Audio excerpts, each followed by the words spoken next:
Hey, what's up? This is Diesel, and it's about time I do this. Top 15 greatest wrestlers of all time. Now, when I do top 15 greatest wrestlers of all time, I'm doing all around promotions from the beginning to now. WCW, NWA, ECW, AWA, WWF, WWF, WCCW, Georgia Championship Wrestling, all of them. And coming in at number 15, Gorgeous George. He basically started all this. First character, first real household name, Brought in the characters. He's an inspiration of the Nature Boy Buddy Rogers, Ric Flair, even influenced Muhammad Ali. Just, his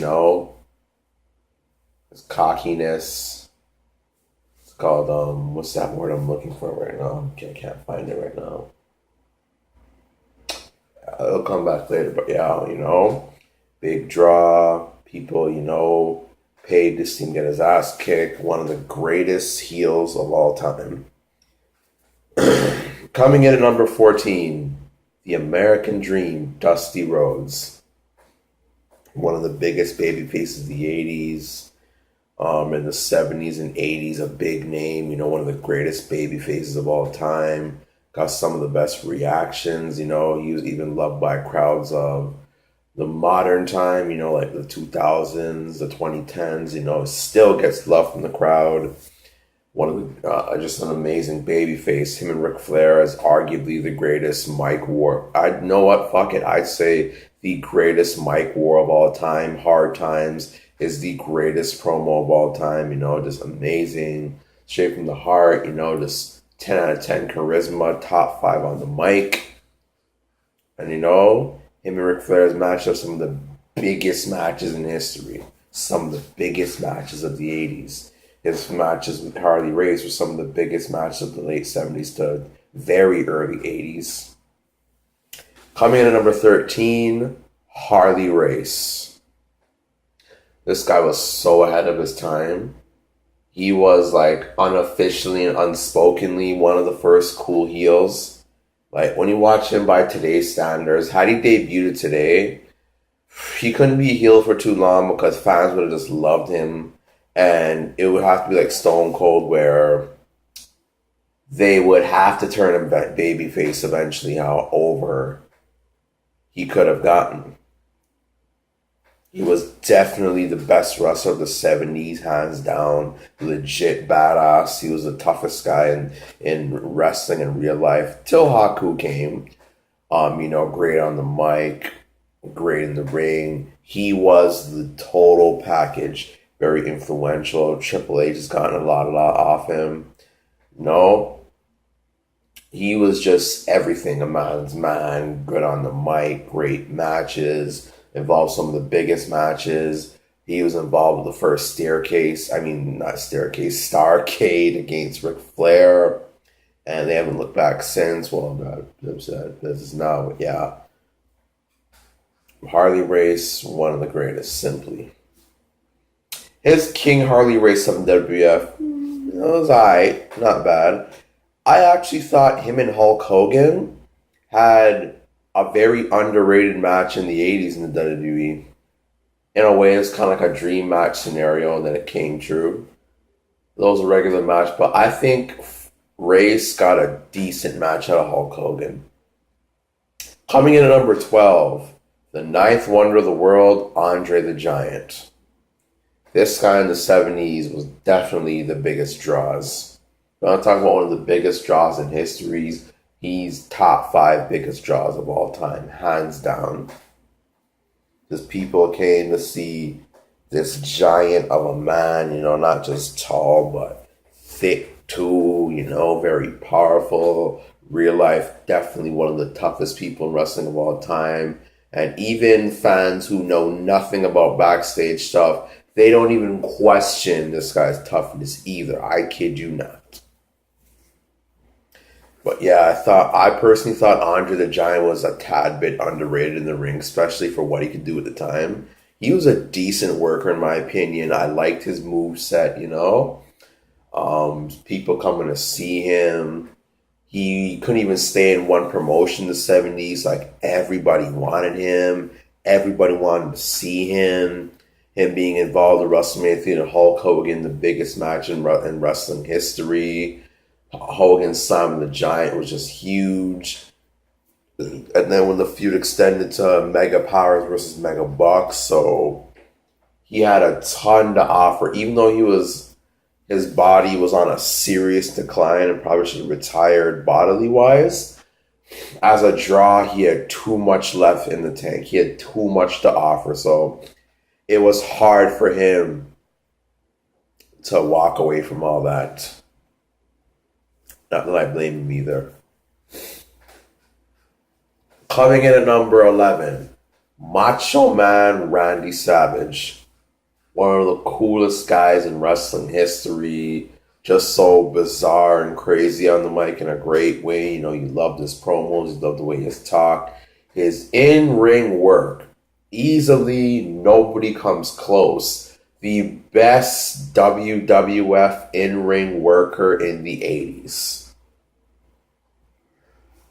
He gave, okay, no, I can't, well, you know, yeah, him and Ricky Steamboat was an amazing match. You know, the first 5-star match for WWF. He gave Ultimate Warrior his best match, a 5-star classic. And if you could give Ultimate Warrior a 5-star classic, that speaks volumes on how great you are in the ring. He was definitely one of the greatest baby faces. He was definitely, so far on the list, one of the guys on this list who can play a great babyface and a great heel. Either role you put him in, it does not matter. He's great at it. Don't matter. And then, you know, Vince wanted to put him on commentary. He was getting pissed because he had a lot of gas left in the tank, so he went to WCW and had classics with DDP. Oh my God. Great matches. And him and Hogan at WrestleMania 5 at the time was the biggest WrestleMania pay-per-view buy rate till The Rock versus Stone Cold surpassed it, which is a funny coincidence. Exactly 10 years later with two of the biggest stars in the company. Just like 10 years earlier with Hogan versus Savage, two of the biggest stars in the WWF at that time, going at it. And yeah, Mega Powers, that was huge. The split was huge. The match was huge. Though I do wish that they wrestled at SummerSlam in a one-on-one match so Savage could get back the title and drop it back to Hogan. Anywho, that's my number 15 to 11. Coming in at number 10, the Icon Sting. Had a little buzz in the 80s when he faced Flair. Had the main event Flair at Starrcade, didn't win the title. 1 year later, he finally beats Flair for the title, gets a great reaction. One of the greatest baby faces of all time. Just, he was never ever meant to be a heel. Always got cheered no matter what, no matter where he went. His feud with Vader was one of the best feuds, you know, in-ring wise. And in-ring wise, one of the best in-ring feuds. Loved their match at Starrcade 92. He was like the glue for WCW. Like, though there were like regional draws in certain states, not all of them, Sting did the best he can, you know, to keep things afloat. And then the mid-90s, you know, he started to get lost in the shuffle, had a great tag team run with Lex Luger, won some titles, had some great matches with the Harlem Heat, Road Warriors, Steiner Brothers, you know. Oh, their match in 1991 with Steiner Brothers, fucking amazing. Holy shit. All four men at their athletic peaks. Oh my God. But yeah, so then NWO came in and, you know, Sting went to his Crow gimmick and hasn't looked back since. One of the most important parts of the Monday Night Wars for WCW. You know, the build up with him and the NWO was awesome until the match happened. And he was still a big name in the late 90s in 98 and 99. You know, his match with DDP was amazing. Him main eventing the last Nitro with Ric Flair was really something. I'd say Flair versus Sting was like The Rock versus Austin of WCW. So a great way for WCW to go out. He was one of the best things for TNA. And when he finally came to WWE last year, tail end of 2014, what am I saying? Huge reaction. Like, this guy's been wrestling since the 80s, never been in WWF till 2014, and got a huge reaction. Holy crap. Him and Undertaker were one of the biggest dream matches ever, but we never got it. Dumbasses in WWE. Yeah. Sting, just one of the coolest, most likable characters ever. Coming in at number 9. I kind of had a little toss with number 9, number 10, but I decided he's better. He's just a tad bit better than Sting, in my opinion. Bret Hart. He was the best of a bad situation for WWF in the mid-90s because they were just in just so much hot water, just in bad, not drawing like they used to, ratings and drawing was down in America. But internationally, one of the best draws ever. No questions asked. Internationally, a huge draw, one of the best in-ring workers in the new generation. His feuds with Stone Cold and Owen Hart were two of the best feuds in the WWE. In the 90s, Bret Hart was easily the best in-ring worker of the 90s. His classics with his brother, Stone Cold, British Bulldog. He gave Isaac Yankem, out of all people, a half-decent match. He was the first guy to give Undertaker a very good match, both in 1992 and 1996. The Montreal Screwjob still talked about to this day, His run in WCW, it had a lot of hype, and then down the toilet. Yeah. Great run in the 90s. Sucks his injuries, got him. His tag team run, Hart Foundation, in my opinion, was the greatest WWF tag team of all time, in my humble opinion. It really is. For all-around tag teams, easily top 15, maybe top 10. With Bret Hart, best there is, best there was, best there ever will be. Easily the best Canadian wrestler of all time. That's not even up for debate. Not even close. No one came close. And yeah. Coming in at number 8, Bruno Sammartino. He was the first face of the company for Vince Jr.'s WWF. And he was champion for 10 years. Big draw in the East Coast, especially MSG. When he lost titles, a big deal. His matches with Billy Graham were big deals, You'll never see that again with somebody being champion for 10 years straight. Nor would I want to, but yeah. How great is that? Coming in at number 7, The Undertaker. His longevity, he's done damn near all. Great matches, great promos, great feuds, great character changes, just great everything. The streak was amazing. At a point, the streak was probably one of the few things, not the only thing that mattered to WrestleMania, His feuds with Stone Cold, Triple H, Shawn Michaels, Kane, Mick Foley, just the list goes on and on and on. This man has been some great feuds from the 90s 2000s and still going on in the 2010s. Holy shit. I'd say the greatest longevity of all time. And him and Austin was the biggest WrestleMania buy rate. SummerSlam buy rate in history. That's amazing.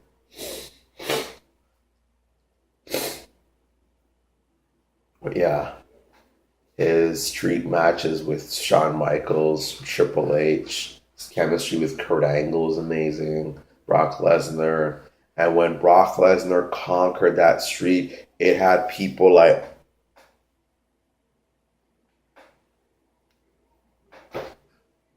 yeah, like the emotion was that great. And I don't see anything in WWE having emotion like that ever again.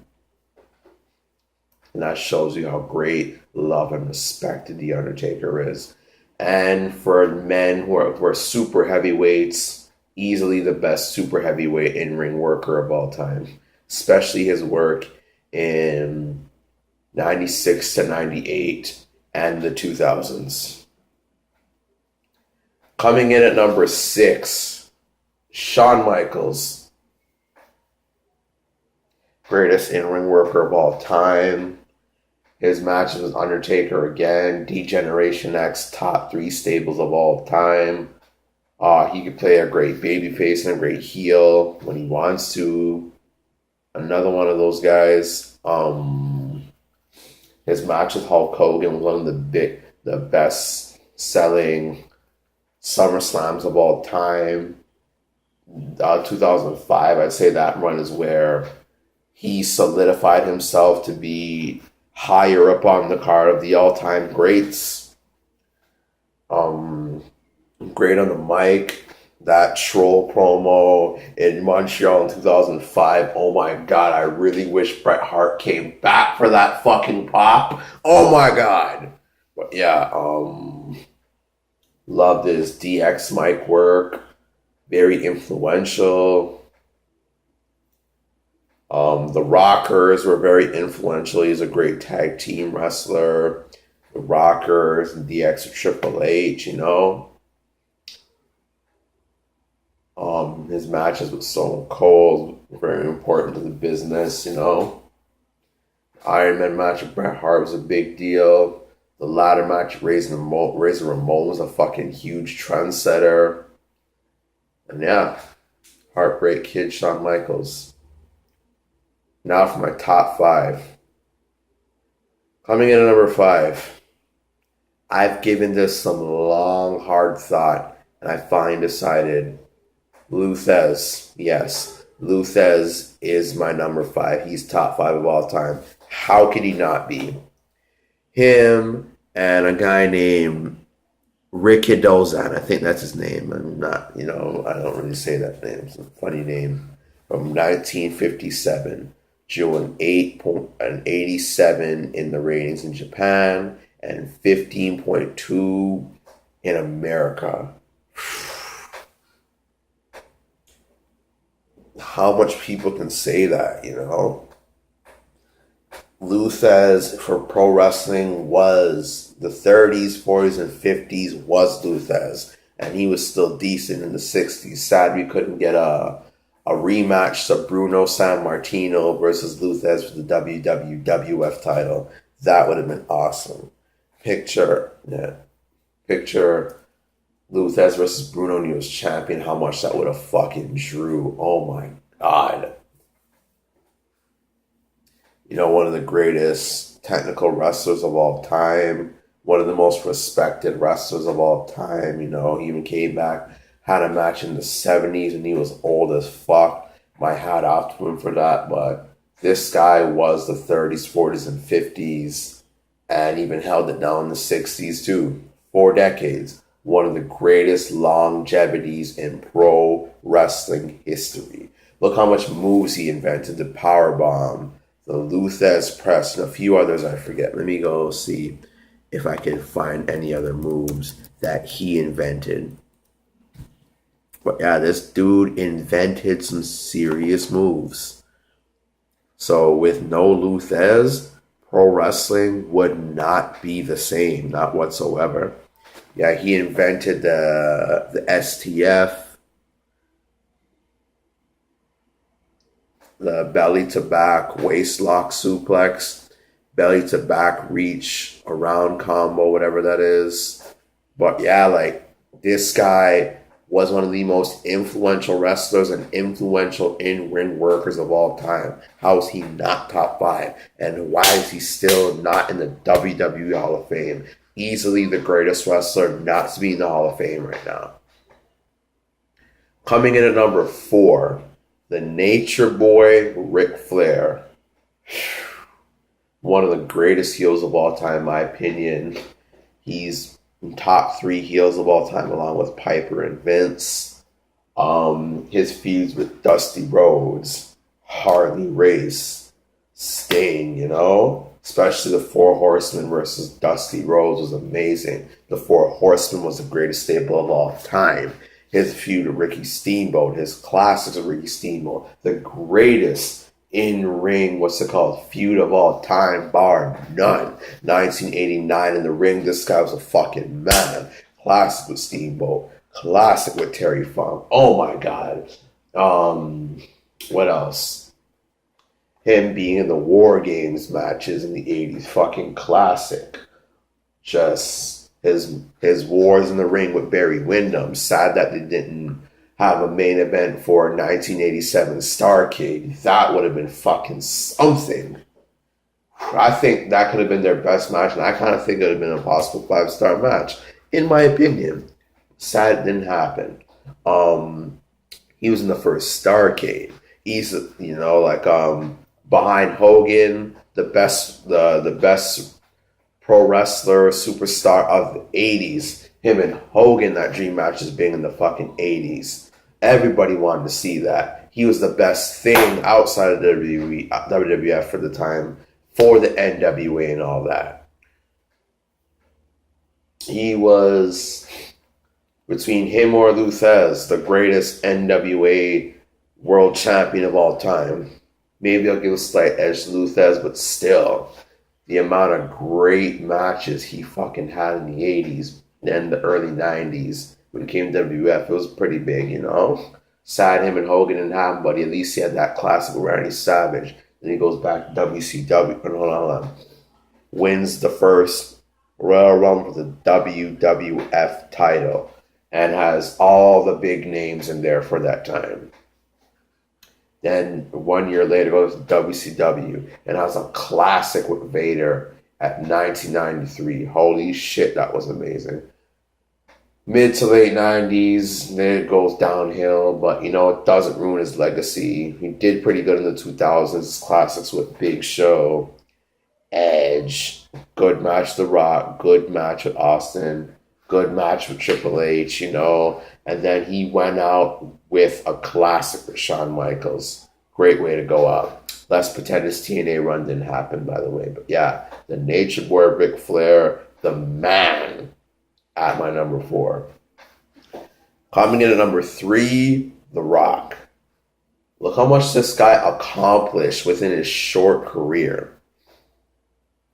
One of the most over guys in history. 99 to 2001. He was the most over babyface.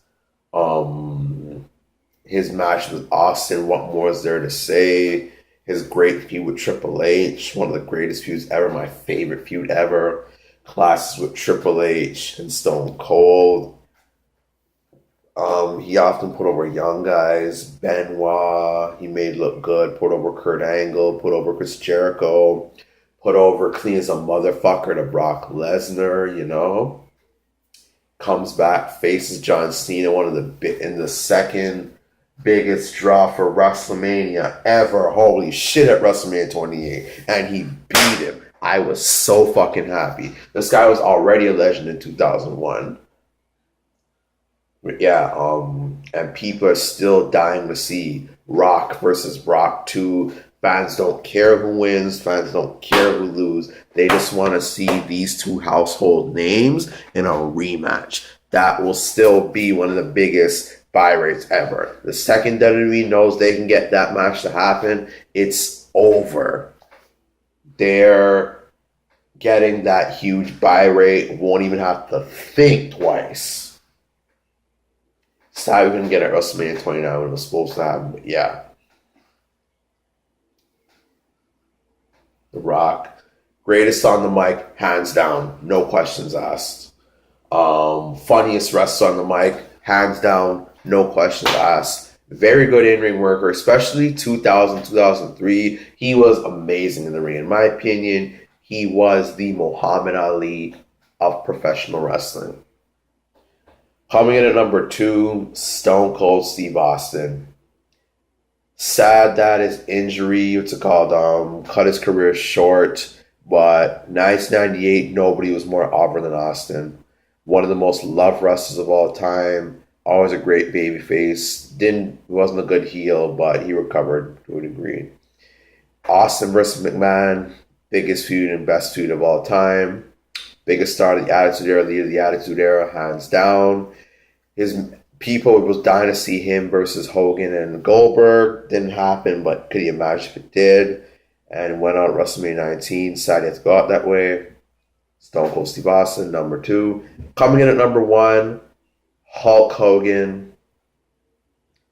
Biggest star of the 80s, one of the biggest of the 90s. He started 2 boom period, the Hulkamania era, and the Monday Night Wars. NWO, second greatest stable of all time. Some people call it the greatest. I can't wrong them.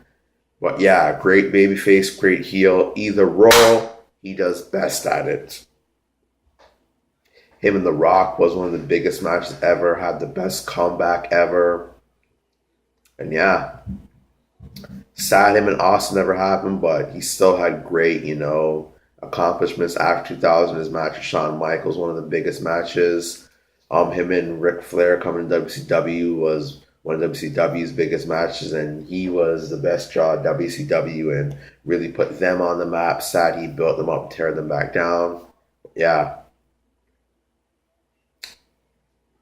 And that is my top 15 greatest wrestlers of all time.